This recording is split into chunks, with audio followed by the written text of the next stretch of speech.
Leitura em áudios do livro Billy Graham, Ouço Meu Coração, que eu diria a você pela Graça Editorial, pós-fácil, 7 lições que aprendi com Billy Graham, por Rick Warren. Billy Graham se foi. Esse poderoso homem de Deus está agora envolto nos braços de seu amado Redentor. No entanto, o evangelista, conselheiro de líderes mundiais e farol inabalável de integridade e estabilidade, deixou pegadas profundas que permanecerão vívidas em todo o mundo por gerações. Essas pegadas me guiaram por todo o meu ministério e eu ainda as sigo. A influência de Billy Graham na minha vida é incalculável. Tenho o privilégio de compartilhar com os leitores como, de maneira específica, esse grande homem influenciou a minha vida.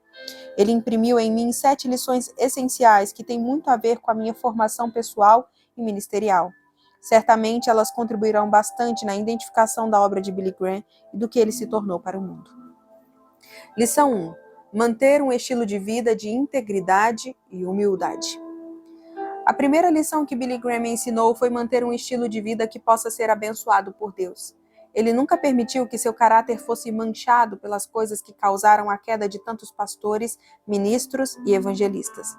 Existem 3 problemas comuns que geralmente são motivos para a queda dos líderes: as 3 tentações de Jesus, as 3 encontradas em Gênesis e as 3 de Moisés registradas em Hebreus 11. Entretanto, elas são mais bem descritas em 1 João 2,16, onde são identificadas como a concupiscência da carne, a concupiscência dos olhos e a soberba da vida. A concupiscência da carne é a tentação de se sentir bem, e isso, a propósito, vai além do sexo. Pode ser qualquer impulso que nos leve a dizer, eu mereço, preciso me sentir bem. A concupiscência dos olhos é a tentação do ter, a ganância. Por fim, a terceira tentação, a soberba da vida, é a de ser reconhecido como alguém importante, realizado ou superior. Quando me perguntam como devorar por você, eu costumo responder, ore por 3 coisas: integridade, generosidade e humildade, porque elas são o antídoto para essas 3 grandes tentações.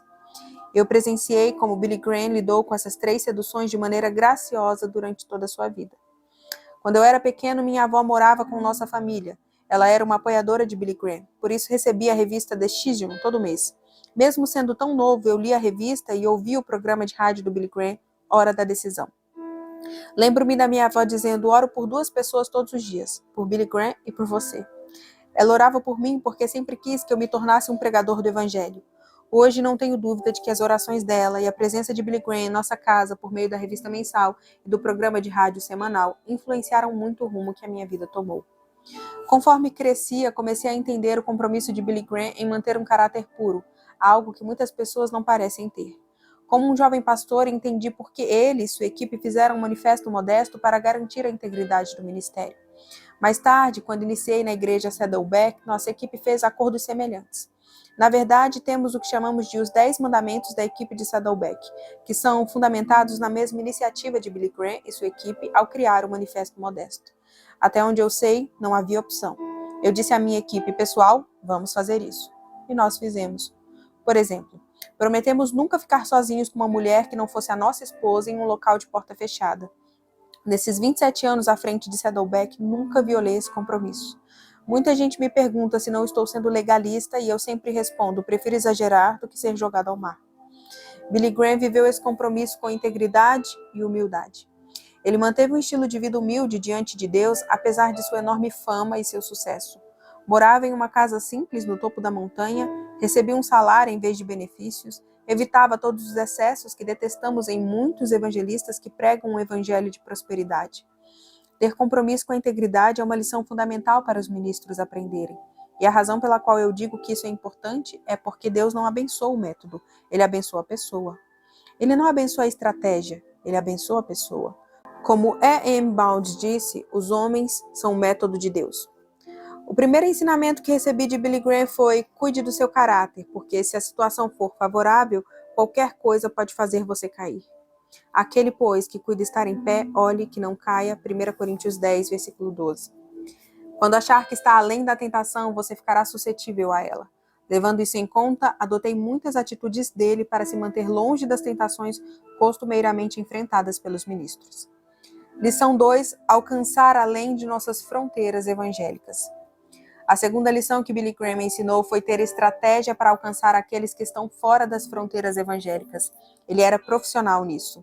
A fim de levar o evangelho para o maior número possível de pessoas, construía amizades, pontes e alianças que os de dentro dos limites evangélicos muitas vezes desaprovavam. Ele, porém, não se importava. Era capaz de colocar católicos e líderes políticos no palco sabendo que seria criticado por isso. Tudo que ele fazia tinha um foco único. Se alguma vez existiu um evangelista com um propósito, esse foi Billy Graham. Ele nunca perdeu o foco. Tinha sempre a mesma motivação: levar as pessoas a Cristo, sendo essa também minha prioridade. Esse era o meu lema. Não gosto de política, não estou no ministério para adquirir fama, nem para galgar degrau algum. O objetivo do nosso trabalho em Saddleback é facilitar a missão de levar pessoas a Jesus, o que nos leva a alcançar e construir pontes até muçulmanos, judeus e a comunidade LGBTQIA+. Você estende a mão e constrói pontes até para quem não gosta de você. Pontes de amizade que ligam o seu coração ao dessas pessoas para que Jesus Cristo possa entrar na vida delas ao atravessá-las. Não faz muito tempo falei na conferência bianual do judaísmo reformado. Para os judeus ortodoxos, o judaísmo reformado é como os episcopais são para os evangélicos. Eles são de esquerda. Acho que fui o primeiro pastor protestante a ser convidado para falar nessa convenção. Esse fato deixou alguns evangélicos desconfiados e questionando-se se eu tinha ido para o fundo do poço. Mas eu nem me importei com a opinião dos críticos, pois Paulo disse: tornei-me judeu para os judeus, a fim de ganhar os judeus. Para os que estão debaixo da lei, tornei-me como se estivesse sujeito à lei, embora eu mesmo não esteja debaixo da lei, a fim de ganhar os que estão debaixo da lei. Para com os fracos, tornei-me fraco para ganhar os fracos. Tornei-me tudo para com todos, para de alguma forma salvar alguns. 1 Coríntios, capítulo 9, versículos 20 e 22 na versão NVI. Billy Graham viveu esse princípio à risca. Nós nos valemos dele para construir a Saddleback e agora estamos usando para nos aproximar de grandes aglomerados de pessoas ao redor do mundo, como a 1 bilhão de muçulmanos. Sendo assim, alcançar quem está fora das fronteiras evangélicas é uma lição fundamental que Billy Graham ensinou. Lição 3. Ampliar a agenda. A terceira lição que aprendi com Billy Graham foi ampliar a agenda. Mesmo sendo um evangelista nato, ele percebeu que o evangelho deve ser ensinado. De muitas maneiras, Graham foi um pioneiro. Muito antes de as igrejas estarem prontas para a integração racial, ele a promoveu em suas cruzadas, e isso é ampliar a agenda.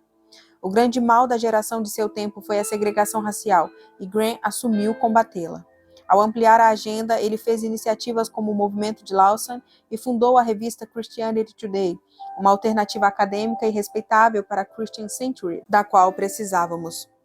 Billy Graham era principalmente um evangelista, mas usou sua enorme influência para exortar a igreja a se preocupar com outras questões além do evangelismo.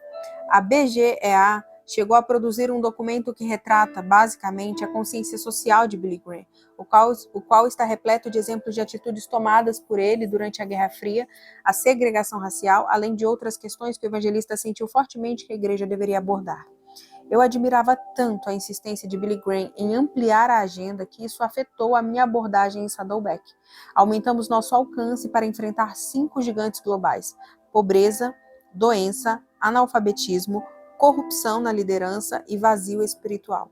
Como Billy Graham, acreditamos fortemente na primazia do evangelismo, mas também, como ele, somos ousados o suficiente para assumir questões que mostram o amor cristão a um mundo ferido e confuso.